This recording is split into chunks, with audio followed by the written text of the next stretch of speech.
Hello everyone, welcome back to another video, talking Geeky stuff. As you can see from this image, it's going to be about Metroid, the franchise, but mostly about the games. I remember I did a few franchises before where I talked about the manga, the merchandise, but this is solely about the games. Why? You may be asking. Well, if you watched the Nintendo Direct the other day, and there was a stealth drop of Metroid Prime remastered, and yeah, I mean, Metroid Prime is one of my favorite games of the GameCube era, and I got the whole trilogy. I even got the HD trilogy on the Wii and the Wii U as well. Bought on the Wii U as well. So there's loads of rumors about Nintendo sitting on either the rumors of Metroid Prime remake, which become true, or the full HD remake, or just dropping all three of them in one game trilogy. And now we know it's the Prime remastered. To be honest with you, you can call it either really, a remake or remaster. But Nintendo call it remaster because the graphics, it's not just a HD, it's almost like a new game. You play it, it's a new game. Yeah, I remember saying it in the Nintendo Direct video I posted the other day, that I wait for the physical copy, but I couldn't wait, so I purchased it. In UK, it's $34.99, which is a good deal. The game is amazing still. They've got new controls, more modern, so you can have the old school controls if you wish to. Graphics are amazing. I've mentioned that already. So it's almost like a new game. I mean, I haven't played this for since the Wii U, so nearly about 10 years now. So there's a few things I forgot, but some things I remember. That's it's still really good. Like I said, one of my favorite games of the GameCube, and it's looking like one of the better games already in this year. One of the best games I've played so far this year. I know the new is only new, but the new year has only been 2 months, but it's going to take a hard to beat. It's going to take a lot to beat Metroid. So yeah, so I bought it $34.99 in the UK, $40 in America. So I couldn't wait. I probably doubled it. I'll probably buy the physical copy. So I'm not I've not finished it yet. I'm only like about 5 hours, 6 hours in, and I decided to kind of do a video and talk about Metroid and the games and how I want Nintendo to really bring back Metroid, because Metroid has always been a fan favorite. Everyone that I speak to, in my community, in my colleagues, anybody who's into gaming, some of the conventions I go to, there's nothing but love for the Metroid franchise. So let's go back in the day when you played the very first Metroid on the NES. I actually never played it originally on the NES, because back in the 80s, I think I got the NES in the UK back in 87-ish, because back in the day, we always get like games or consoles a good 2 years after it comes out in America or Japan. I mean, my brother was saving up all year, and with the help of our parents, they chipped in. We kind of paid half each, and yeah, me and my brother parents put together to buy a NES. And the first game we got was, I think it was a bundle. I can't remember if I purchased a bundle or was it soon afterwards with the Duck Hunt. Yeah, me and my brother wanted to get Duck Hunt because if you guys are old as me, you remember there was a cartoon back in the 80s about Duck Hunt. But yeah, Duck Hunt, and then of course the Mario games. So I didn't really get into Metroid or even Zelda, for that matter of fact, until the Super Nintendo times, when I kind of got older and understand kind of adventure games, RPG. So yeah, that's how. And then I remember my first Metroid game was Super Metroid on the Super Nintendo, because I used to I still do, cyber-scrolling shooter. You had that, you had Castlevania, Contra. Funny thing is, same as Castlevania, I didn't get into Castlevania until the Super Nintendo, and then it was after the Super Nintendo when I went back to play some of the old classic games. Then after Super Metroid, the funny thing was I didn't really play anything after that until Metroid Prime. I think. Well, no, these, as you see on the screen here, these are the home consoles. The original Metroid, Super Metroid. See, I used to say Super Metroid was my favorite Metroid game. Now I'm looking back, I really don't know. I think I really don't know yet. I think I kind of come to a conclusion at the end of the video. As you can see, these are home consoles, all amazing games. I know there was a split on Metroid Another M.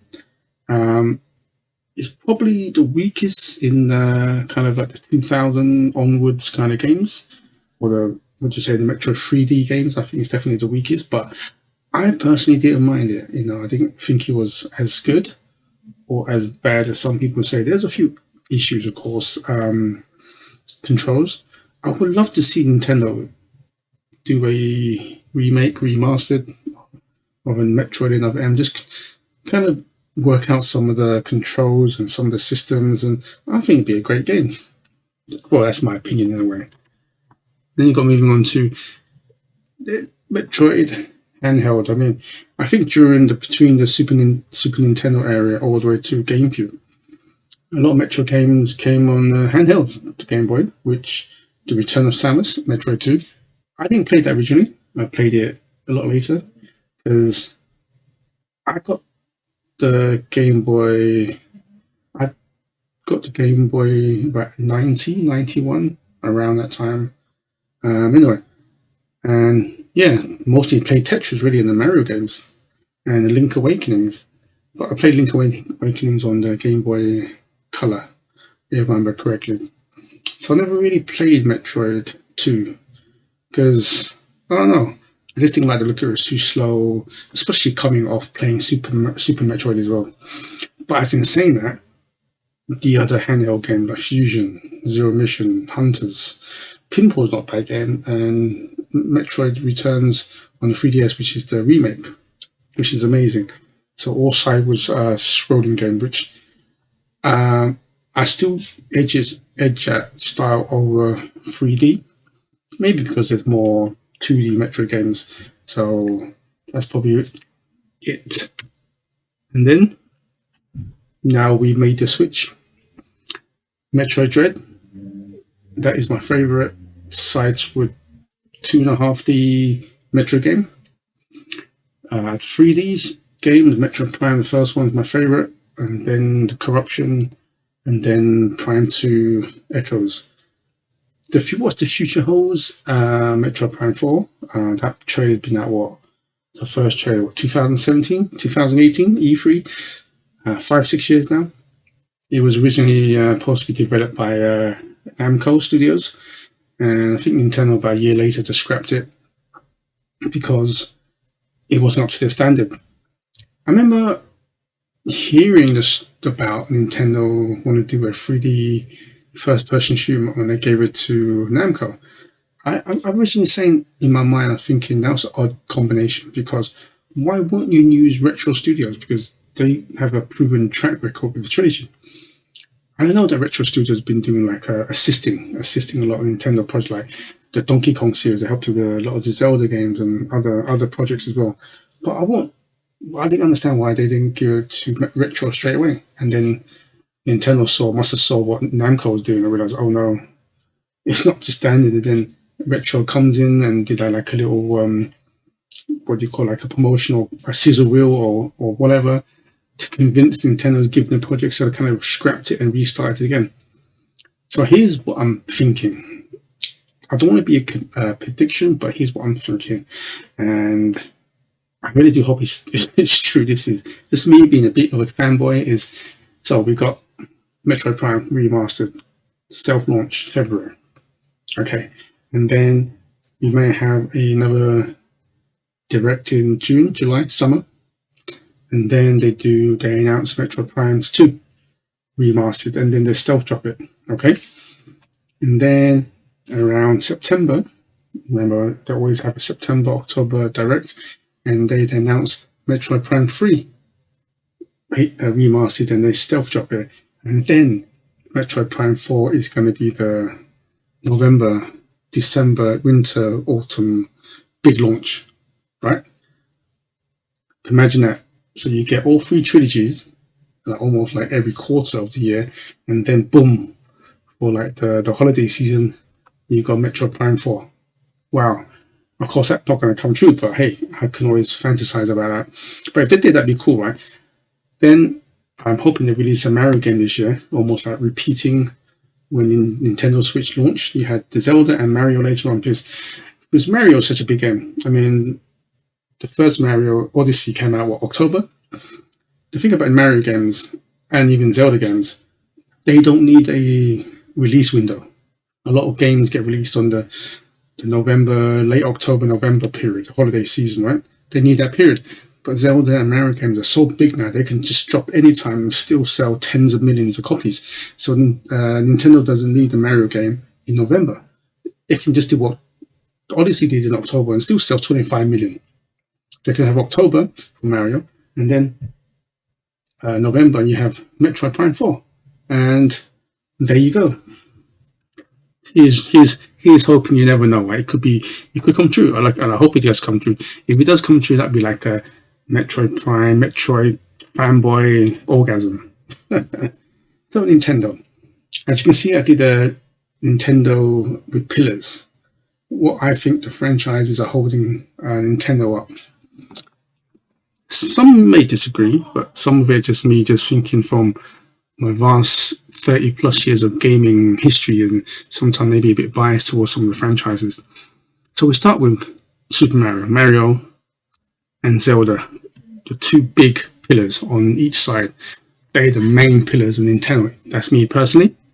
They may not sell as much as, say, Mario Kart, but the name itself, a Mario game, a Zelda game, they're the two biggest names in Nintendo. And then you've got the other pillars that's holding Nintendo.